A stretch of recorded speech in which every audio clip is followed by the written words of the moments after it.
রবিবারের ছুটির দিনেও স্কুল চত্বরে পড়ুয়াদের ভিড়, তবে ক্লাস করার জন্য নয়, বইয়ের টানে। চাপলা নিম্ন বুনিয়াদী বিদ্যালয়ে চালু হয়েছে বোধিপীঠ পাঠাগার। রামায়ণ, মহাভারত, গল্পের বই, বিজ্ঞান পত্রিকা, নানা ধরনের বই নিয়ে সাজানো এই পাঠাগার।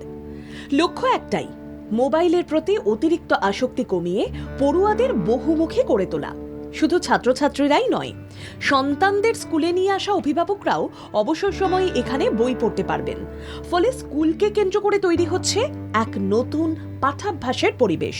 পাশাপাশি পড়াশোনায় পিছিয়ে পড়া এবং বই পড়ার প্রতি অনাগ্রহী পড়ুয়াদের জন্য বিশেষ উদ্যোগ নিয়েছে স্কুল কর্তৃপক্ষ। চিলড্রেন উইথ স্পেশাল নিড রুমে রাখা হয়েছে আলাদা ব্যবস্থা।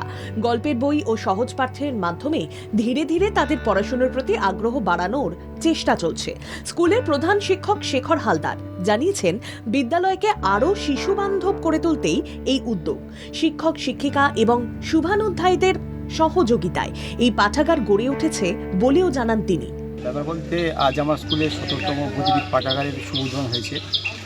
বর্তমানে আমরা দেখেছি যে বাচ্চারা হোক বা বাচ্চার গার্জেনরা প্রত্যেকে সব মোবাইল প্রতি অ্যাডিক্টেড হয়ে গেছে। প্রত্যেক অবসর সময়টা মোবাইলের প্রতি সময় দিচ্ছে, যার জন্য আমরা আবদ্ধ হয়ে যাচ্ছি ঘরের মধ্যে।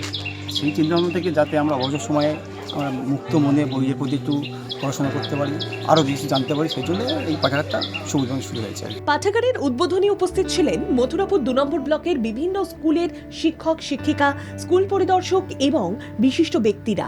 তাদের মতে এই উদ্যোগ অন্যান্য স্কুলের কাছেও অনুপ্রেরণা হয়ে উঠতে পারে। আজকের মূলত আমরা চাবলা নিম্ন বুনিয়াদী বিদ্যালয়ে আমাদের 17তম বোধিপীঠ পাঠাগার এখানে স্থাপন করলাম। আমরা রায়দিঘি অঞ্চল জুড়ে প্রতিটা প্রাইমারি স্কুলে আমাদের ইচ্ছে আছে একটা করে বোধিপীঠ পাঠাগার স্থাপন করার। সেন্টার ফর ইন্টিগ্রেটেড ডেভেলপমেন্ট অ্যাসোসিয়েশনের উদ্যোগে এবং শুভেন্দু বোসের সহযোগিতায় এটি 17তম বোধিপীঠ পাঠাগার। পাশাপাশি লায়ন্স ক্লাব অফ রোশনের পক্ষ থেকেও স্কুলের পরিকাঠামোগত উন্নয়নের আশ্বাস দেওয়া হয়েছে। দক্ষিণ 24 পরগনা থেকে গোপাল শীলের রিপোর্ট, বাংলা জাগো।